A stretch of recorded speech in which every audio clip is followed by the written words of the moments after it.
모세가 가나안 땅에 들어갈 제2세대 이스라엘 백성들에게 유언과도 같이 남긴 설교의 말씀인데, 그 가운데서도 오늘 특별히 이 본문의 말씀을 통해서 모세의 마음 가운데 그들을 향한 간절한 권면의 그 심정을 읽어볼 수가 있습니다. 그가 권면하고 있는 내용을 한마디로 요약을 하라 하면 광야 40년의 삶을 기억하라 하는 것입니다. 이 광야 40년의 삶은 이스라엘 백성들이 스스로 선택하여 살아간 삶이 아닙니다. 하나님께서 그들을 광야로 내모신 것입니다. 2절 말씀을 보시게 되면 내 하나님 여호와께서 이 40년 동안에 내게 광야길을 걷게 하신 것을 기억하라. 하나님께서 그들로 광야길을 걷게 하셨습니다. 왜 그렇게 하셨을까요? 1차적으로는 당연히 그들의 불순종 때문입니다. 가데스바네아에서 가나안 땅으로 들어가기 직전에 12명의 정탐꾼을 세워서 먼저 살펴보게 하자 하는 말에 12명을 세워서 보냈습니다. 40일 동안 정탐을 했습니다. 돌아왔는데 그 가운데 10명이 땅은 매우 좋지만 우리가 그곳에 들어갔다가는 살고 있는 원주민들에 의해서 다 죽게 생겼다 하면서 들어가기를 꺼려 할 때 백성들의 마음이 동요가 되어지고 왜 우리를 여기까지 나오게 해서 다 죽게 만드느냐 등등등등 불평을 하게 되어질 때에 하나님께서 40일의 하루를 1년으로 계산해서 40년 동안 광야 생활을 해라 하고 징계로 광야 40년의 삶을 주신 겁니다.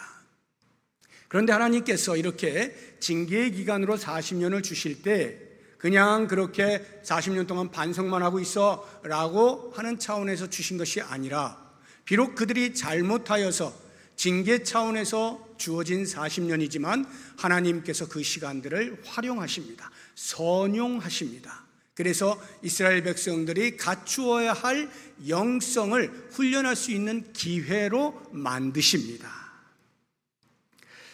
그 영성의 내용은 다름이 아닌 하나님만 바라보는 영성입니다.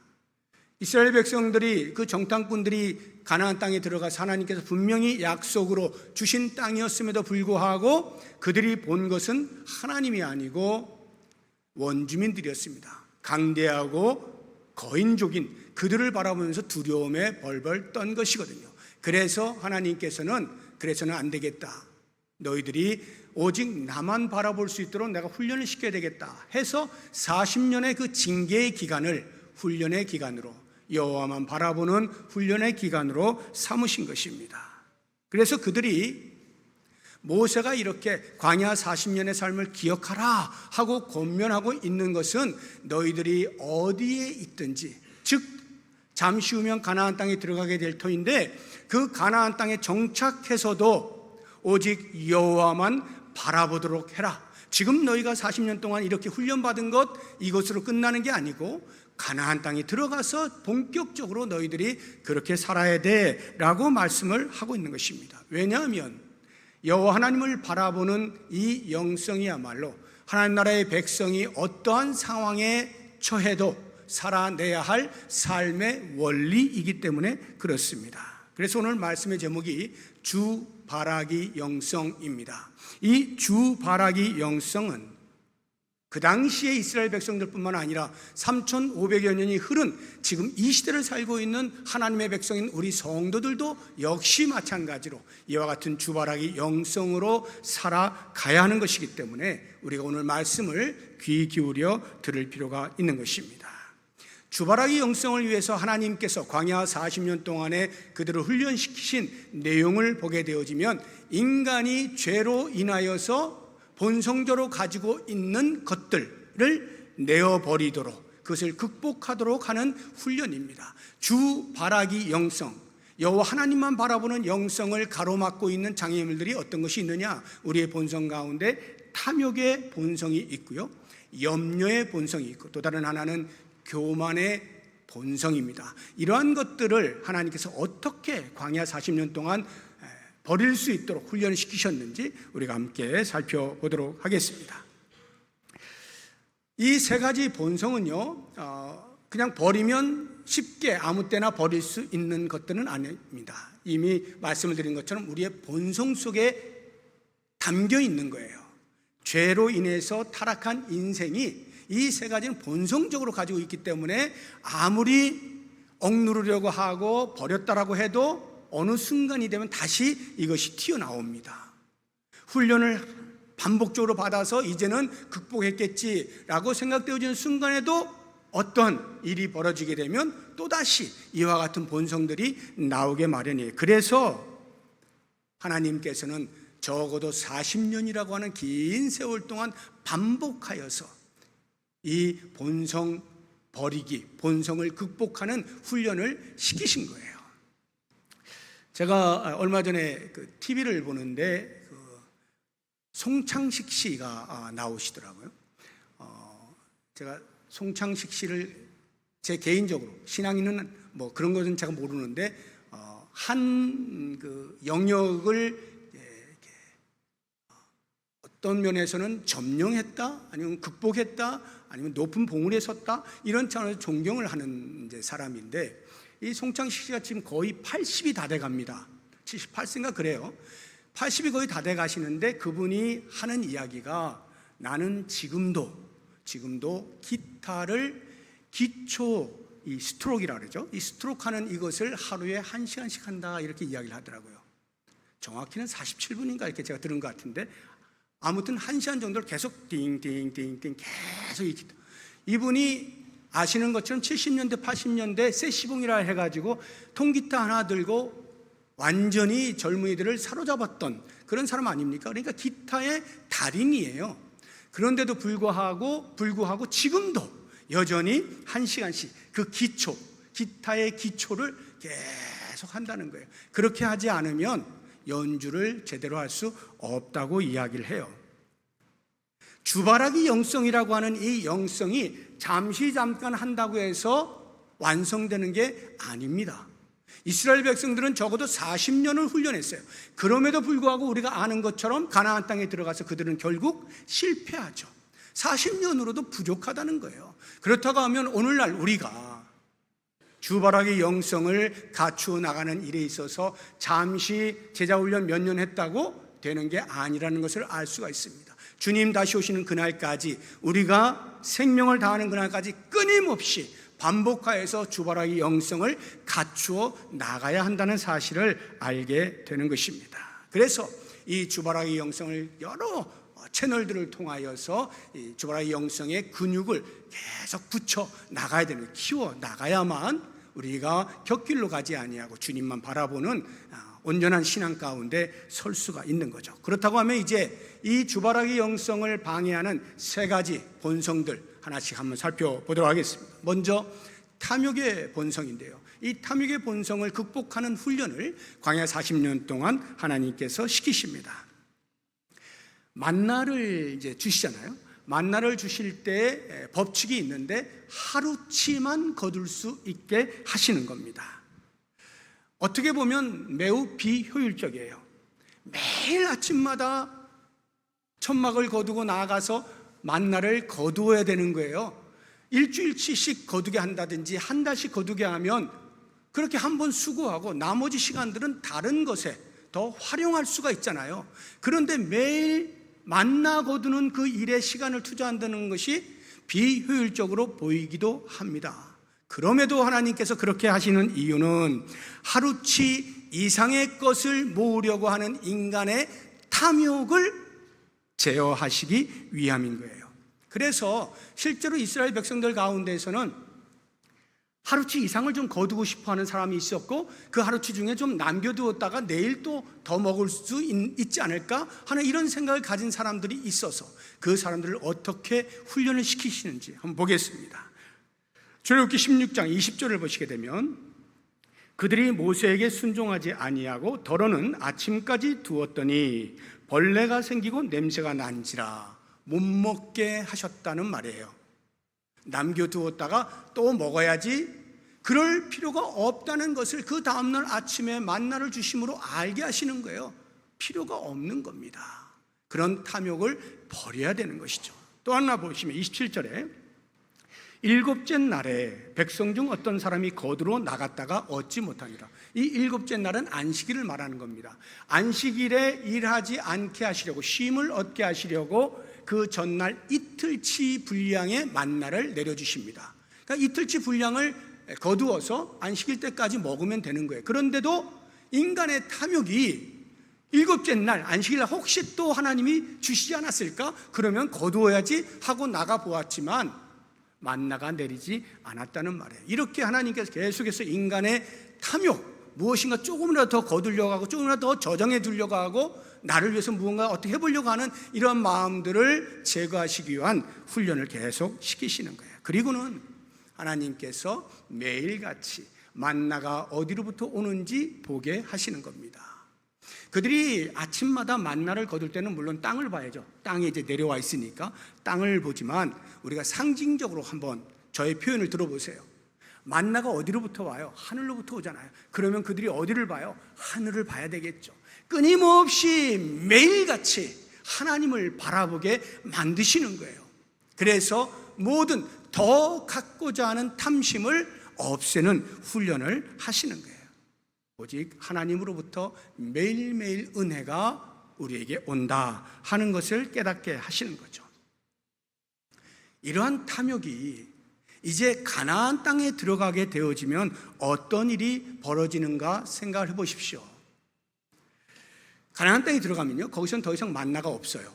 그러면 이제 농사를 지어서 수확을 하게 되어지는데, 인간의 탐심이 제어되지 아니한 상태로 가나안 땅에 들어가서 농사를 하게 되어지면요, 내가 수고하면 수고한 만큼의 대가를 얻게 되는 거예요. 수확을 하는 거예요.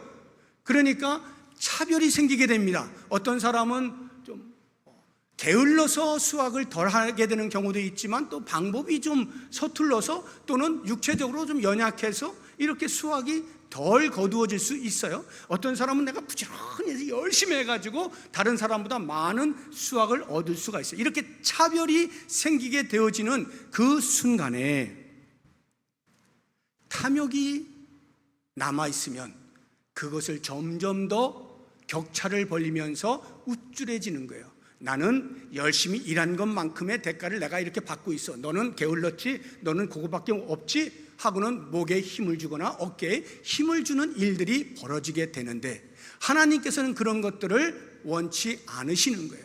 차별 없는 공동체를 만들고 싶으신 거예요. 그래서 그렇게 차별이 일어날 수밖에 없는 상황 가운데 어떻게 차별 없게 만들 수 있을까? 하나님은 율법을 주시는 겁니다. 너희들이 농사를 짓다가 또는 가수원을 하다가 처음부터 끝까지 몽땅 다 수확을 하지 말고 적당히 남겨두라, 이렇게 말씀을 하셔요. 우리 레위기 한번 보겠습니다. 19장 9절 이하인데요. 너희가 너희의 땅에서 곡식을 거둘 때에 너는 밭 모퉁이까지 다 거두지 말고 내 떨어진 이삭도 줍지 말며 내 포도원의 열매를 다 따지 말며 내 포도원에 떨어진 열매도 줍지 말고 가난한 사람과 거류민을 위하여 버려두라. 버리라는 게 아니라 남겨두라 이 말이에요. 그냥 놔둬라. 다 거두지 말라는 거예요. 전부 거두어서 내 것으로 삼지 말고 적당히 놔두어서 혹시 연약한 자들, 가난한 자들, 거류민들, 나그네들, 이런 사람들이 언제든지 먹고자 할 때 가서 얻어 먹을 수 있도록 하라는 거예요. 이 말은 동정의 마음을 품어라 라고 하는 뜻이 아니라, 모든 사람은 하나님의 은혜로 사는 사람들이니 차별을 두지 말아라 하는 차원에서 주 바라기의 영성을 가지고 내 안에 있는 탐심을 버려, 탐욕을 버려 모두가 더불어 나누어 사는 삶을 살도록 하라라고 하는 것입니다. 그래서 주바라기의 영성을 가지고 있으면 이렇게 나눔의 삶이 자연스러워져요. 우리는 보통 생각할 때 많이 가진 사람이 당연히 나눈다라는 생각을 하기 쉽지만요, 그렇지 않습니다. 많이 가진 사람이 탐욕스럽잖아요. 절대로 내놓지 않아요. 여전히 부족하다고 느끼고 여전히 2%가 부족하다고 느끼기 때문에 더 움켜쥐려고 애를 쓸 뿐이에요. 나눔의 영성은 주바라기 영성이 있는 사람에게만 가능한 이야기입니다. 얼마만큼 많이 있느냐 여부가 아니라 얼마만큼 주님을 바라보는 영성으로 충만하냐에 따라서 이 나눔의 생활이 가능하게 된다는 것을 우리가 잊지 않아야 됩니다. 탐욕을 버리게 되어지면 좋은 점이 있어요. 그것은 쉼을 경험하게 됩니다. 생각을 해보세요. 이제 농사를 짓는데 쉬엄쉬엄 놀다가 하다가 하면 수확을 제대로 할 수 있겠습니까? 그러니까 농사하는 사람들은 최선을 다해서 땅을 경작하는 거죠. 애를 쓰는 겁니다. 많은 수확을 얻기 위해서 말이죠. 그러다 보면 자연스럽게 쉬지를 못하죠. 우리는 이런 상황을 가리켜서 참 근면하다라는 표현을 씁니다. 우리나라 사람들 근면하기로 따지면 전 세계에서 1위라고 저는 자부합니다. 그 정도로 우리나라 사람들이 근면해요. 쉬지 않고 일을 합니다. 물론 우리의 선배들이 주로 그러한 삶을 살아왔어요. 요즘은 조금 달라지는 추세가 있긴 합니다만 아무튼 그렇게 근면하게 살아요. 그런데 근면이 좋은 것임에도 불구하고 한편으로 우리가 주의해야 되는 게 있어요. 그게 뭐냐?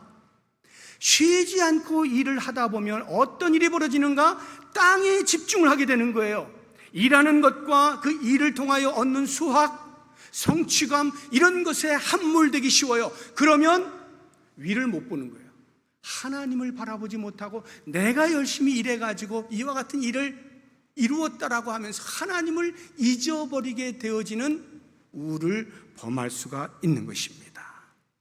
그래서 하나님께서는 가나안 땅에 들어가면 이스라엘 백성들의 분명히 말씀하신 것이 안식년 지켜라, 희년 지켜라. 여러 가지 목적이 있습니다. 그 가운데 하나가 바로 이거예요. 쉼을 통하여 그저 육체적으로 쉬고 영적으로 쉬는 것만이 아니라 그 쉼의 시간에 여호와 하나님을 바라보라는 거예요. 일에 함몰되지 말고 은혜가 어디로부터 오는지 여호와 하나님을 바라보는 영성을 잘 유지해라 하는 차원에서 이와 같은 제도들을 허락해 주신 겁니다. 그래서 우리들은 이 탐욕을 버리고 주 바라기 영성을 잘 간직하여서 광야와 같은 이 인생을 성공으로 살아갈 수 있어야 하는 겁니다. 두 번째로 우리가 극복해야 될 본성이 있다면 그것은 염려의 본성입니다. 염려라고 하는 것은요, 심리적인 현상이에요. 우리 성도된 자들이 하나님을 바라보지 아니하고 환경이나 상황을 바라볼 때 찾아오는 심리적 현상이 염려인데, 이 염려라고 하는 것은 사탄이 하나님의 백성들이 하나님만 신뢰하지 못하도록, 하나님을 신뢰하는 것으로부터 멀어지도록 무너뜨리기 위하여 사용하는 무기가 염려입니다. 염려하는 사람은 하나님을 신뢰하지 않는 것이죠. 그래서 예수님께서 말씀하셔요. 염려하지 말아라. 염려로 우리가 어떤 일을 단 하나라도 바꾸어낼 수 있는 것은 없다고 가르쳐 주십니다. 우리 마태복음 6장 27절 보시면 너희 중에 누가 염려함으로 그 키를 한 자라도 더할 수 있겠느냐. 하루 24시간을 무릎을 꿇고 고민을 하고 끙끙거리고 어떻게 해야 되지? 어떻게 해야 키가 크지? 아무리 염려를 해도 단 1cm도 자라지 않습니다. 염려해서 얻을 수 있는 것은 아무것도 없어요. 하나님께서 우리에게 필요한 것들 우리보다 더 잘 아셔요. 그래서 먹고 마시고 자고 하는 이 모든 일용할 양식들 하나님이 공급을 해 주십니다. 마태복음 6장 31절 이하를 보시면 그러므로 염려하여 이르기를 무엇을 먹을까 무엇을 마실까 무엇을 입을까 하지 말라. 이는 다 이방인들이 구하는 것이라 너희 하늘 아버지께서 이 모든 것이 너희에게 있어야 할 줄을 아신단 말이에요. 알고 계시기 때문에 우리는 염려할 필요가 없는 것입니다. 만나를 하나님께 주실 때 그 백성들이 어떠한 그 심경을 가지고 있었을까를 제가 이렇게 상상으로 추측을 해봤어요. 만나가 매일 내려오잖아요. 그럼 내려오면 어떤 사람은 오늘 이제 아침에 거두었어요. 그러면 이제 다 먹고 나서 내일 아침에 또 하나님이 주실까? 안 주시면 어떻게 되지? 갑자기 이거 굶어 죽는 거 아니야? 뭐 대책을 세워야 되는 거 아닐까? 이렇게 염려하는 사람들이 분명히 있었을 것 같아요. 그런가 하면 어떤 사람들은 그게 뭐 염려한다고 해서 되는 거냐? 이러나 저러나 하나님이 주시면 먹는 거고 안 주시면 어쩔 수 없는 거지 하고 그냥 방관하는 그러한 사람들도 있었을 거예요. 그런가 하면 그 중에는 오늘 하나님께서 주셨는데 내일 안 주시겠어? 당연히 하나님이 주시지. 확신과 하나님을 향한 신뢰 속에서 만나를 받아들인 사람들도 있었을 것이다 하는 생각이 듭니다. 이와 같은 다양한 사람들 속에서 그들이 어떠한 반응을 보였든지 상관치 아니하고 하나님께서는 매일 새벽마다 만나를 내려주셔서 당신의 신실하심을 이스라엘 백성들에게 확인시켜 주시죠. 그러면 하루하루 염려하던 사람들도 내일 또 오실까? 내일 또 주실까? 생각하던 사람도 보면 또 하나님이 주시고 또 주시고 계속 하루하루 쌓이게 되면 그 염려들이 어떻게 될까요? 내일도 당연히 주시겠구나. 어제도 주셨고 그저께도 주셨고 당연히 내일도 주시겠네 하는 확신으로 바뀌어질 수가 있는 거죠. 하나님을 향한 신뢰가 점점 돈독해질 수 있다라고 하는 것입니다. 그러면 그 사람들이 밤에 잠잘 때 어떻게 잘까요? 걱정을 하지 않죠. 내일 하나님 안 주시면 어떡하지? 내일 거 어떻게 준비해야 되나? 걱정할 필요가 없죠. 그냥 눈 붙이고 푹 자면 돼요. 하나님이 내일 아침에도 일어나면 반드시 주시니까 그 확신 속에서 하나님을 신뢰하는 마음으로 푹 잠을 자면 되는 겁니다. 그리고 아침 일어나서 하나님의 약속을 따라 주신 것 거두어 드리면 되는 것이죠.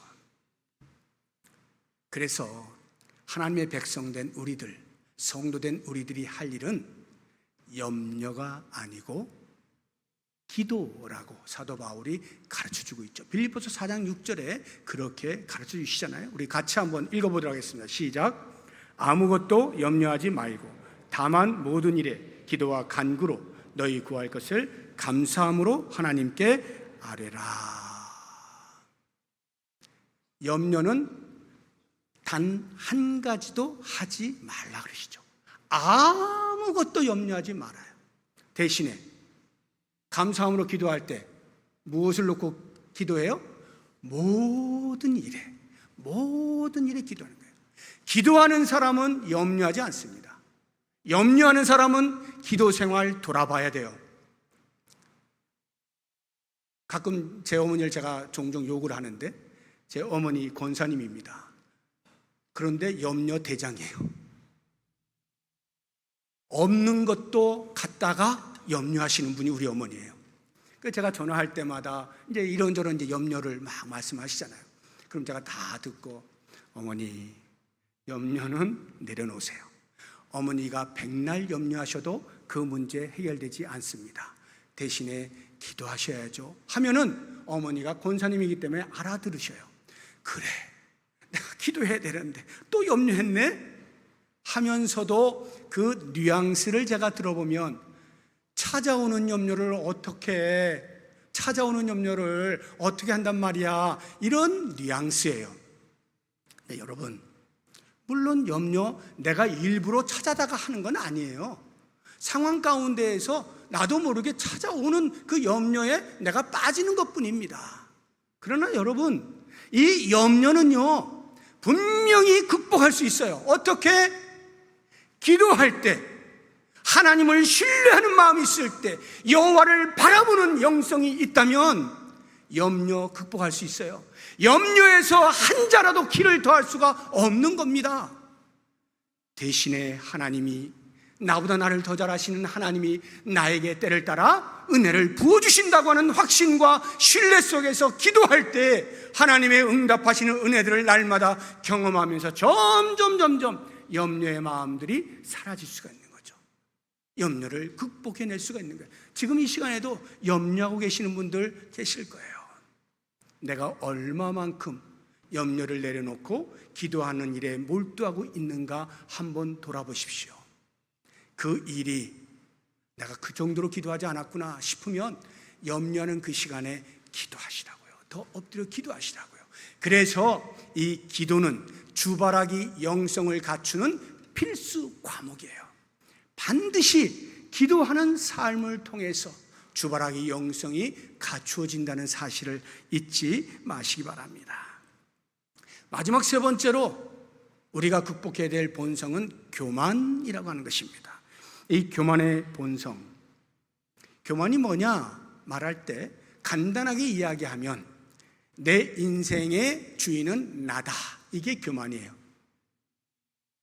내가 내 삶에 대하여 스스로 책임진다. 나는 하나님 없이도 살 수 있다. 이것이 성경에서 말하는 교만입니다. 하나님께서는 이스라엘 백성들의 그 교만, 하나님을 보지 않고도 스스로 살 수 있다고 생각되어질 그 교만을 없애기 위하여, 극복하기 위하여 광야 40년 동안 훈련을 시키시는데 어떻게 시키시느냐? 2절 보십시오. 내 하나님 여호와께서 이 40년 동안에 내게 광야길을 걷게 하신 것을 기억하라. 이는 너를 낮추시며, 이렇게죠.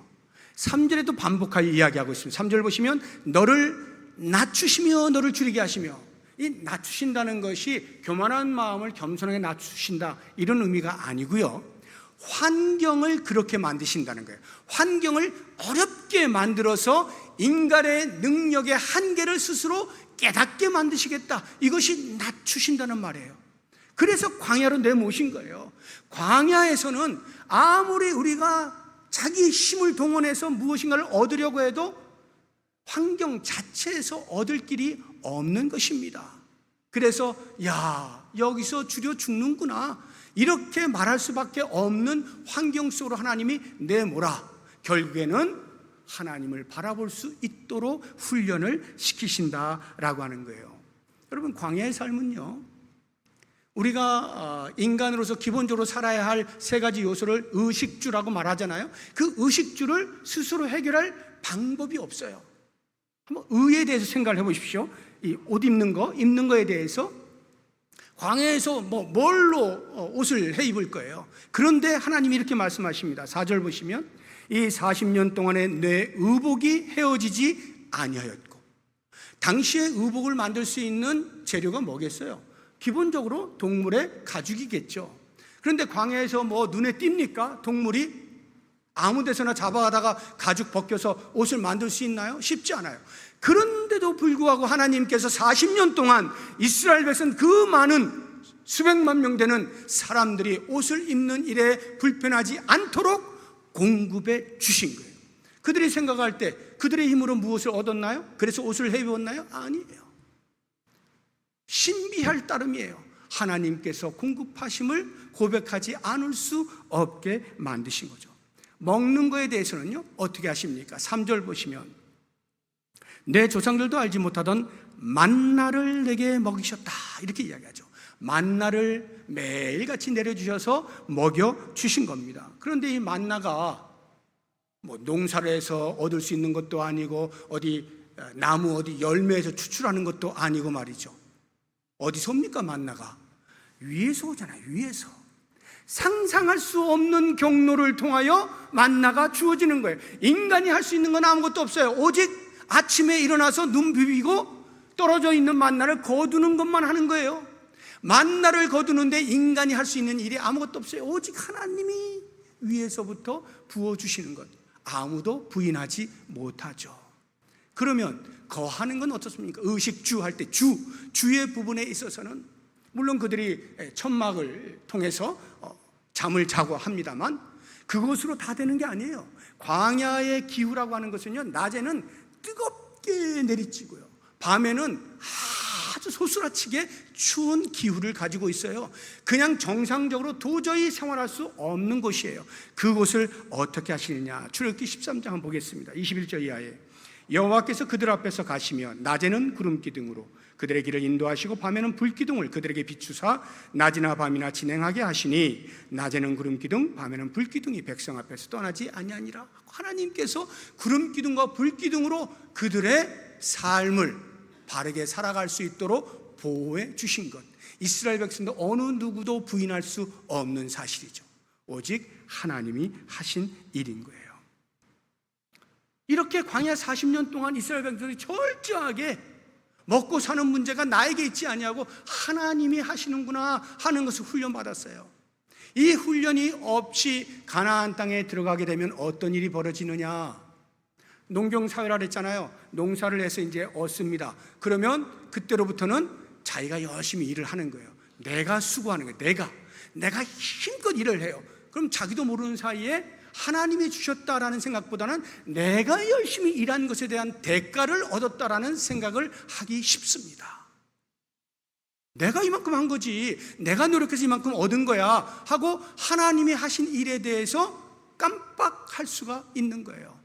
심지어는요, 한 걸음 더 나아가면 그 가나안 땅에서 농경사회로서 이제 농경 생활을 할 때에 그 가나안 땅이 섬기는 신이 있는데 바알이라고 하는 신이에요. 이 바알이 비의 신입니다. 비를 주관하는 신이에요. 그러면 이스라엘 백성들이 당연히 어떻게 해요?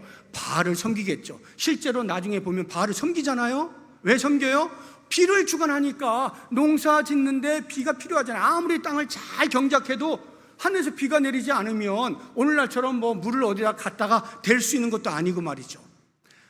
하늘에서 비가 와야 되는 거예요. 근데 그 비를 주관하는 바알이 있다고 말을 하니까 그들이 하나님을 섬김에도 불구하고 잠시 하나님 계십시오, 내가 지금 바알을 좀 섬겨야 되겠습니다 하고 살아있지도 아니한 바알, 사람들이 만들어 놓은 바알, 그 바알을 섬깁니다. 그게 교만이라는 거예요. 왜요? 사람이 만든 신을 통하여 내가 얻고자 하는 것을 얻어내는 이 행위가 교만이라는 거죠. 근데 실제로 하늘의 비는 누가 주관하셔요? 하나님이 하시죠. 하나님이 하늘문을 여시고 비를 내려 주실 때만이 받는 복이에요. 그런데 이스라엘 백성들이 그걸 깜빡하고 비의 신이라 하니까 바알을 섬기는 우를 범할 수가 있는 것이죠. 바로 이러한 부분들을 하나님께서 아시고 모세를 통하여서 광야의 40년 생활을 하면서 끊임없이 교만하지 아니하도록, 교만의 본성을 버리도록, 극복할 수 있도록 모든 의식주가 하나님으로부터 오는 것임을 계속 반복하여 훈련을 시키시는 겁니다. 우리가 오늘 말씀들을 통하여서 이렇게 보면 우리의 인생을 보통 광야로 비유를 하잖아요. 어느 정도 인생을 사신 분들은 이 부분에 대해서 누구도 부인하지 않습니다. 맞아, 인생은 광야야. 왜요? 녹록지 않은 것을 경험으로 다 체득하는 거거든요. 야, 진짜 인생 쉽지 않구나. 그래서 인생은 광야와 같습니다 라고 말을 하면 다 고개를 끄덕끄덕거리는 거예요. 그렇게 힘든 삶을 살아요. 그러면 그 힘든 인생의 삶을 살 때 주로 우리의 태도 어떠합니까? 어떤 사람들은 한탄을 하는 거죠. 왜 내가 이렇게밖에 못 사나? 왜 내 삶은 이 모양이야? 한탄을 하거나 아니면 불평과 원망을 쏟아내죠. 내 부모님이 조금만 잘 살아서 나에게 재산을 조금만 남겨줬어도 내가 이렇게 살지는 않을 텐데 말이지, 아무것도 남겨주지 않고 스스로 살려고 하다 보니까 소도 비빌 언덕이 있어야 어떻게 하지? 하면서 불평불만만 쏟아내며 살 수도 있겠고요. 이것도 저것도 안 되면 어떻게 해요? 아이고 내 인생아, 낙심하면서 그냥 좌절 가운데 빠지는 이런 삶을 살아갈 수도 있겠죠. 그런데 하나님을 섬기는 하나님의 백성들은 그렇게 사는 게 아니라고요. 불평이나 하고 한탄이나 하고 낙심하면서 사는 인생이 아니고 오히려 이와 같은 광야 같은 삶에서 하나님께서 주님만 바라보는 영성을 갖추도록 나에게 기회를 주셨구나, 이렇게 생각하는 거예요. 대충 그렇게 아무렇게나 사는 인생이 아니에요. 주님만 바라보며 살도록 나에게 기회를 주신 이 땅에서 내가 어떻게 살까 생각하는 거예요. 사랑하는 성도 여러분, 주바라기 영성이라고 하니까 그게 뭐야? 그게 뭔데? 그렇게 하면 밥이 나와 떡이 나와? 이렇게 혹시 생각하실지 모르겠지만 주님만 바라보는 삶을 사는 사람의 그 아름다움과 영광을 제가 이렇게 한번 표현을 해보고 싶어요. 한참 전에 제가 한번 말씀을 드린 건데, 남아공의 기후는요, 봄이 짧아요. 굉장히 짧습니다. 그 가운데서도 그 짧은 와중에 봄 하면 봄을 느낄 수 있는 아주 훌륭한 들꽃 축제라는 게 있는데, 이 들꽃 축제가 딱 2주, 그러니까 1년에 딱 2주 가능해요. 그 축제를 볼 수 있는 게. 근데 축제라고 하는 것이 사람이 만든 인위적인 그런 기획되어진 축제를 말하는 게 아니고, 그냥 자연에서 볼 수 있는 광경을 제가 들꽃 축제라 이렇게 제가 이제 만든 용어예요. 그 들꽃 축제가 2주 안에 반드시 이제 보아야 되는데, 제가 그곳에 몇 년을 살았지만 딱 한 번 제대로 본 것 같아요. 제가 놀고 있는 사람이 아니니까 아무 때나 이제 그 2주 동안 계속 이렇게 갈 수 있는 것도 아니고, 어느 날 겨우겨우 날을 잡아가지고 가면 그 날이 해가 쨍쨍하고 맑아야 들꽃 축제를 만끽할 수가 있어요. 그냥 우중충하고 해가 안 뜨고 비가 오거나 또는 흐리거나 하면은 들꽃 축제를 만끽하지 못합니다. 근데 제대로 이제 보잖아요. 산을 갑니다. 들꽃이 산 전체를 덮었어요. 해를 등지고, 내가 해를 등지고 들꽃을 바라봐요. 그럼 그 들꽃은 해를 바라보고 있겠죠. 그때 그 광경이라고 하는 것은 무엇으로 비교하기 어려워요.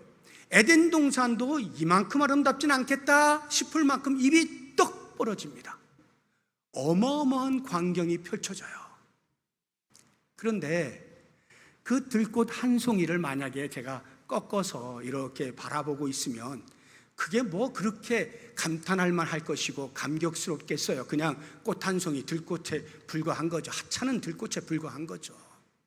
근데 이 들꽃이 말이죠, 해를 바라보는 순간 그 찬란함, 그 아름다움은 차라리 영광스럽다고 표현해도 부족해요. 그만큼 어마어마한 광경으로 나타납니다. 제가 그런 모습을 보면서 주바라기 영성이라고 하는 것, 주님을 바라본다는 게 그다지 대단할까 싶지만요, 우리 인생이 제 한 사람을 볼 때는 아무것도 아니에요.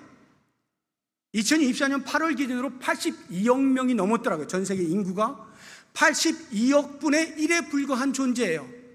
어찌 보면 하찮은 존재죠. 어찌 보면.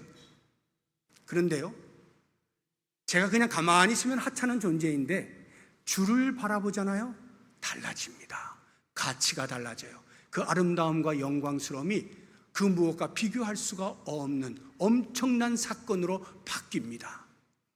그런데 거기에 한 사람이 아니고, 만약에 우리 부평 동북교회 온 성도가 다 같이 주님을 바라본다, 주바라기 영성으로 충만하다라고 가정을 하면요, 온 산을 덮고 있는 들꽃 군락이 해를 바라봤을 때 그 광경을 보고 기절하지 않을 수 없는 어마어마한 광경이 나타나는 것처럼 말이죠, 우리 온 부평동목교회 성도들이 주를 바라보는 영성으로 충만하게 있을 때 우리 교회를 바라보고 있는 어느 누군가는 입이 떡 벌어질 거예요. 세상에 이런 아름다움이 있나? 이런 영광스러움이 있나? 이렇게 감탄하지 아니할 수 없게 되어지는 것입니다. 사랑하는 성도 여러분, 우리의 인생 가운데에서 끊임없이 속에서 나오려고 하는 본성들, 그 모든 본성들을 억누르고 극복하고 버리고 오직 주만 바라보는 영성을 통하여서 하나님과 동행하는 아름다운 삶을 사시면서 이 땅을, 누군가는 힘들고 어렵고 살기 어렵다라고 말하는 그 인생을 주님과의 동행, 주님을 바라보는 영성으로 승리하고 성공적으로 살아낼 수 있는 우리 모든 성도들 되시기를 주의 이름으로 축복합니다. 이 시간에 우리 같이 기도하기 전에 잠시 찬양을 할 텐데, 나 주님과도 무엇을이라고 하는 찬양의 가사가 이렇습니다. 나 무엇과도 주님을 바꾸지 않으리, 다른 어떤 은혜 구하지 않으리, 오직 주님만이 내 삶의 도움이시니 주의 얼굴 보기를 원합니다. 이러한 가사를 깊이 묵상하시면서 같이 찬양하겠습니다.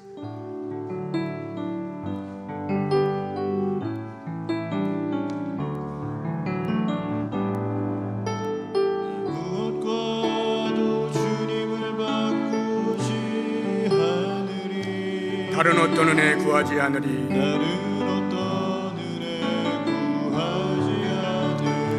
오직 주님만이 내 삶에 도움이 되십니다. 주님, 주님의 얼굴 보기 원합니다. 우리 다시 한번 고백할까요? 나 무엇과도 주님을 바꾸지 않으리. 주님을 바꾸지 않으리. 다른 어떤 은혜 구하지 않으리. 오직 주님만이 내 삶에 도움이시니 주의 얼굴 보기 원합니다. 그렇습니다. 주님 사랑합니다. 주님 사랑해요.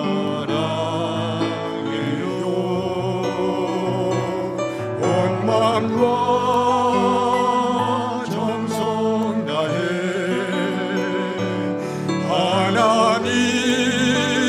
하나님의 신실한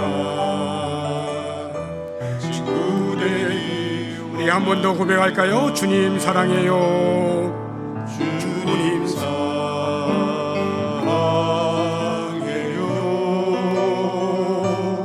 온 마음과 정성 다해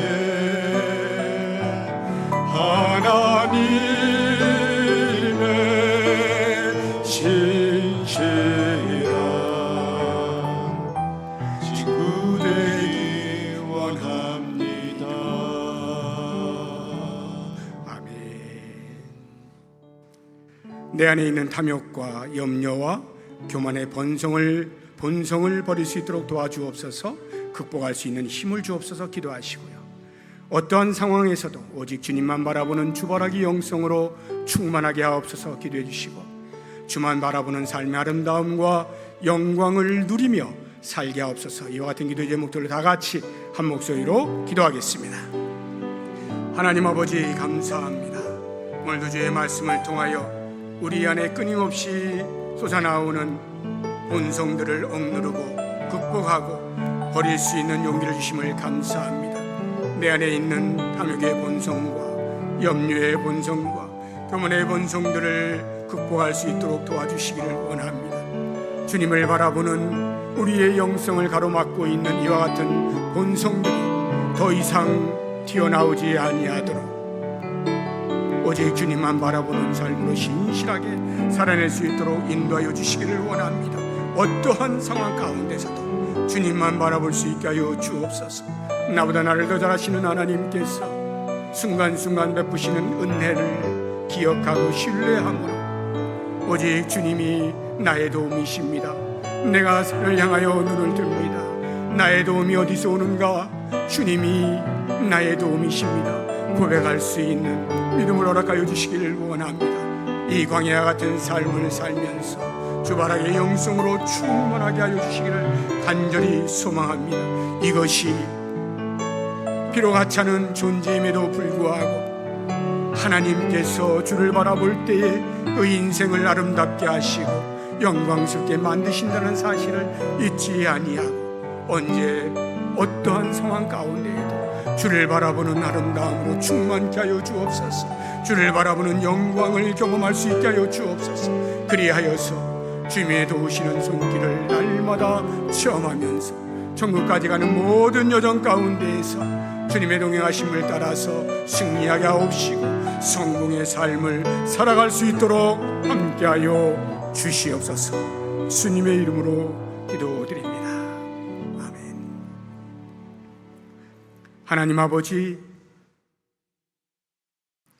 우리 안에 있는 탐욕의 본성들이, 염려의 본성들이, 교만의 본성들이 사그라들게 하시고 오직 주를 바라보는 주바라기의 영성으로 충만하여서 모든 본성을 극복하고 주님께로부터 나오는 은혜들을 사모하며 경험하며 누릴 수 있도록 복내려 주시옵소서. 주의 나라에 도달하는 그 순간까지 주님께서 베푸시는 은혜 안에서 승리하며 성공의 삶을 살아갈 수 있도록 축복하여 주시옵소서. 예수님의 이름으로 기도드립니다. 아멘.